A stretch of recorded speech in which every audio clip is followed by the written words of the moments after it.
L'info écho avec Capital.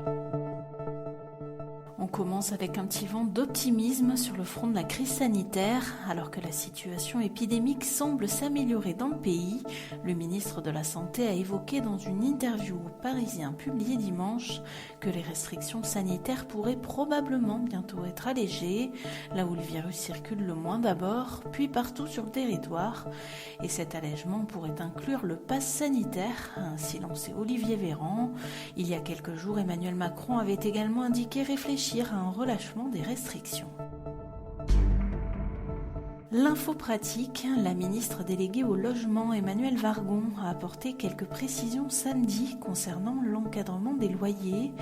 On va prendre un décret d'ici la fin de l'année avec le ministère des Finances pour rendre obligatoire sur les annonces immobilières la mention de l'encadrement des loyers, a-t-elle déclaré sur France Info. Interrogée sur la part importante d'annonces qui ne rentrent pas dans les clous de l'encadrement.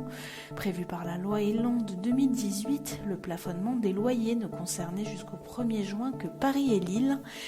Il a depuis été étendu à 9 villes de Seine-Saint-Denis et début septembre aux métropoles de Bordeaux, Montpellier et Lyon.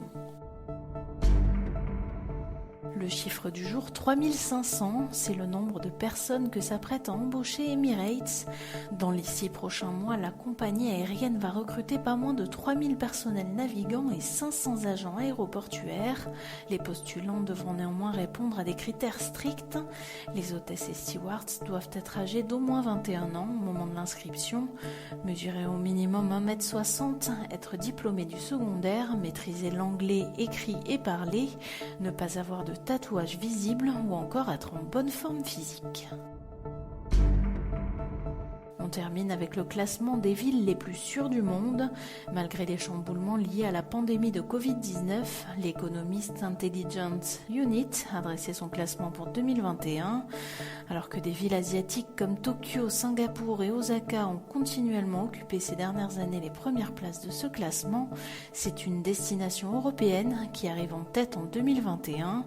Il s'agit de Copenhague, élue pour la première fois ville la plus sûre du monde. La capitale danoise devance Toronto au Canada et Singapour. À noter que Paris ne se classe qu'à la 23e place. C'était l'Info écho avec Capital.